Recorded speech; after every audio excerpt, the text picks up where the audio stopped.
نرحب بحضراتكم مرة تانية على الهواء مباشرة من بانوراما حرب أكتوبر. والحقيقة يعني يوم جميل، وزي ما احنا شايفين أتمنى تكون الكاميرا جايبة المنظر.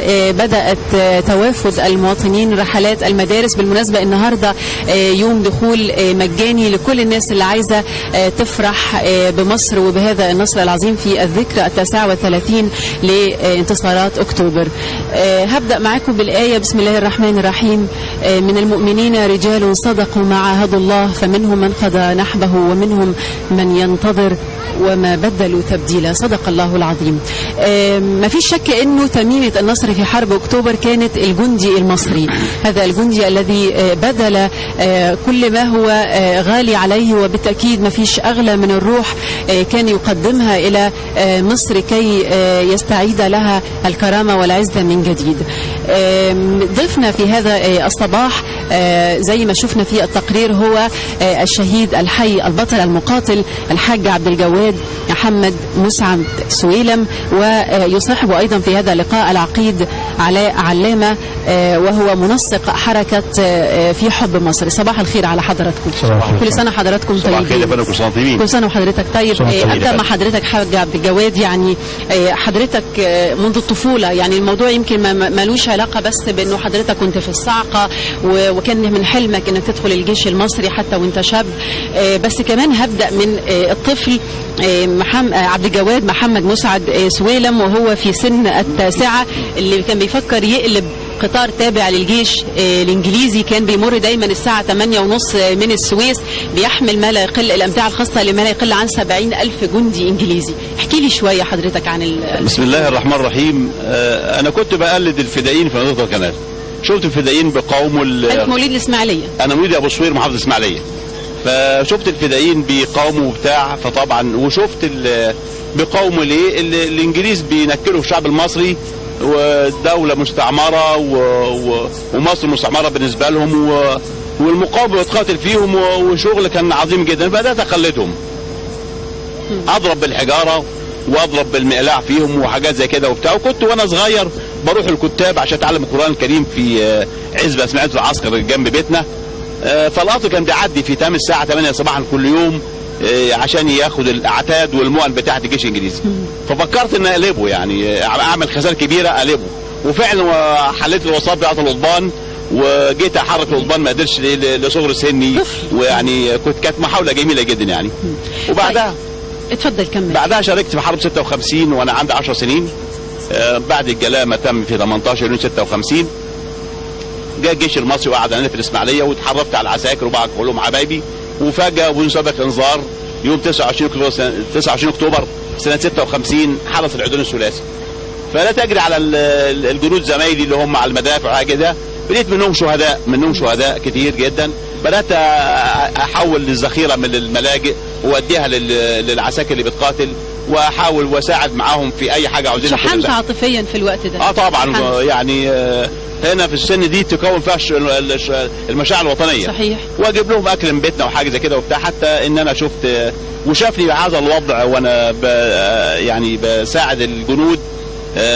حسين الشافعي عضو قيادة الثوره وخدني بالحضن وشكرني على اللي بعمله. يعني ده كانت البدايه كانت من هنا. طب تحقق بالجيش يا حاج، يعني ليه سلاح الصاعقه رغم خطورته وهو وقتها كان سلاح معروف انه سلاح خطير؟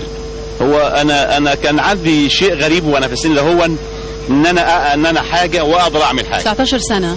لا ده وانا صغير عندي 10 سنين. كنت في السن ده كان لا انا يعني اقصد تحقق حضرتك في 19 سنه. حاجه كده واقدر اعمل حاجه ومستعد وجاهز للموت. يعني انا مشكلتي الحقيقيه مع مصر اني كان نفسي اموت شهيد وانا عندي 10 سنين. فطبعا انا لما جيت دخلت الجيش في اخر 66 امكانياتي النفسيه والمعنويه مش هيحتوني غير الصعقه، لان انا جاهز للموت. وكانت امنيتي اني استشهد في افرول مموه اللي هو متلطش بالدم ده. واسم الصعقه يعني هو اسم مرعب، ويعني انا كنت بقول لهم في الصعقه ان انتوا عملتوا السلاح ده ليا انا عشان انا جاي. فحطوني في دماغهم بقى، وكان من هنا بدا الشغل وياهم يعني في الصعقه يعني. طيب يعني عقيد علاء، حضرتك عضو في حركة في حب مصر، ويمكن الحركة دي من أحد أهم أهدافها اللي قامت علشانها هي التعريف ببطولات الشهداء والجنود اللي شاركوا، ويمكن ما حدش يعرف عنهم. يعني معروف إنه دايما الجنود كانوا بيبقوا قدام والقادة بيبقوا ورا، ورغم كده أسماء القادة دايما هي اللي بترن في أذهان الناس. بسم الله الرحمن الرحيم. وطبعا هي ممكن حضرتك تقول عليها حركة حملة. هي ابتدت بعم عبد الجواد والله يرحمه البطل العظيم احمد الهوان المشهور اعلاميا بجمعة الشوان، وهم كانوا بيمروا على الطلبة وفي المدارس والجامعات، واحنا ابتدينا نعمل لها تنظيم شوية عشان نعرف الطلبة بمصر والناس العظماء اللي هم اللي عملوا حاجة للتاريخ. وامثله حيه. عم عبد الجواد لما بيطلع بيبقى يظهر قدامهم ده حاجه حيه، راجل فدى بجسمه كله، فدى مصر بيه.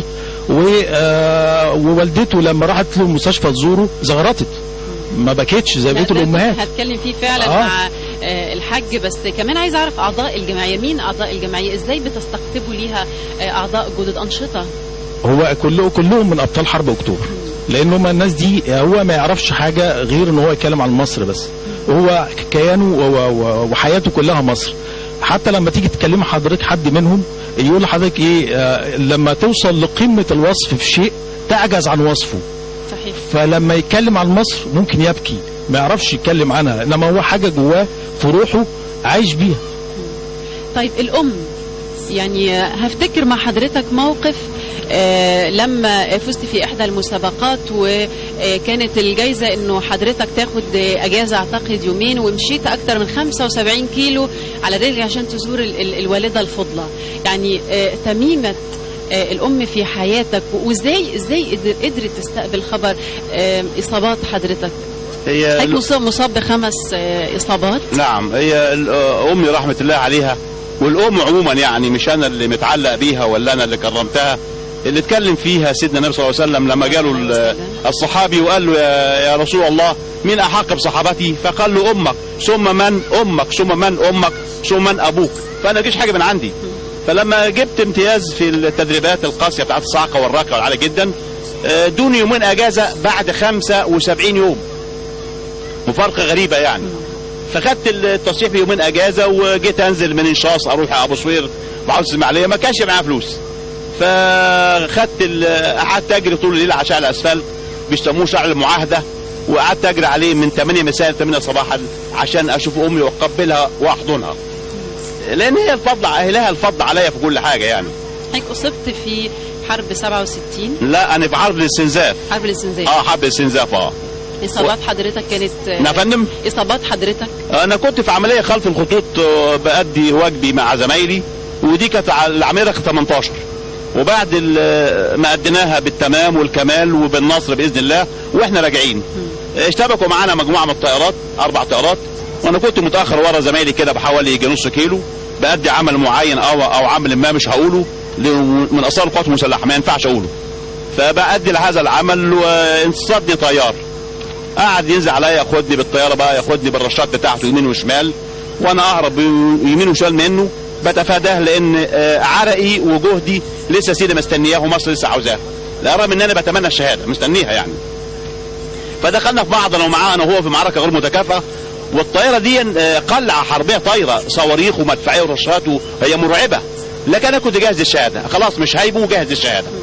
فقعد يضرب فيا حوالي 5 دقائق، واهرب منه يمين وشمال وبتاع، وطبعا 23 سنه بقى وصعقه وتدريب عالي وراقي جدا، ومش هيجيبني، مش هيعرف يصطادني، مش هيعرف. فاقول له بقى ان كنت راجل انزل لي بدراعي البطر ده، ان كنت راجل انزل لي. فهو يعني فكرها دي اهانه ليه، راح ضربني صاروخ ليكرمني الله سبحانه وتعالى باعز واغلى تكريم في اعز واغلى ميدان سيناء الحبيب. ضربني صاروخ ليكرمني الله سبحانه وتعالى ب5 نياشين، وهي بتر الساق اليمين وبتر الساق الشمال وبتر الساعد الايمن وفقد العين اليمنى وجرح كبير غير الظهر. زمايلي يعني انا انتظرت دقيقه عشان زمايلي جوني لما شفت الرجاله قطعوا دراعي، وانا في منتهى الثبات. انتظرت زمايلي جوني فما حدش جاني لمده دقيقه، ودي في وقت الصعقه كبيره جدا، لان شغل الصعقه يحسم بالثواني وليس بالدقائق. فانتظرتهم دقيقه ما حدش جاني، فقلت اما انسحبوا واما استشهدوا، وعلى الفور اتخذت قرار سريعا اني ما اقعش في الاسر. رجلاتي متقطعين ودراعي، لا عادوا ياخدني اسير هياخد معلومات ما كانش يحلم بيها عن الصاعقه والقوات المسلحه وعن الامن القومي. فمقارنه سريعه في جزء من الثانيه انا ولا مصر، فكافه مصر رجحت في الحال ان لازم اخلص اضرب نفسي بالسلاح عشان ما اقعش في الاسر والعدو يستفيد مني. تمام.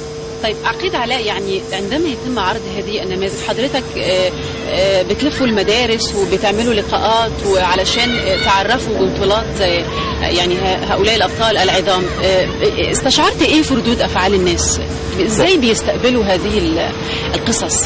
بيستقبلوا هذه القصص في تقصير مننا، مش عايزين نقول جهات معينه، ولكن في تقصير مننا عموما يعني كمصريين، ان احنا ما بنعرفش النماذج دي علشان نقول ان مصر دي محميه بالرجاله دول بهذه الروح دي هي دي اللي جابت الانتصار بتاع اكتوبر، وممكن تجيب انتصارات كتير، ودي اللي عامله رعب للعدو مننا. فبنلاقي ان هم بيتفاجئوا، يعني هم في قصص وحاجات الناس مش عارفاها.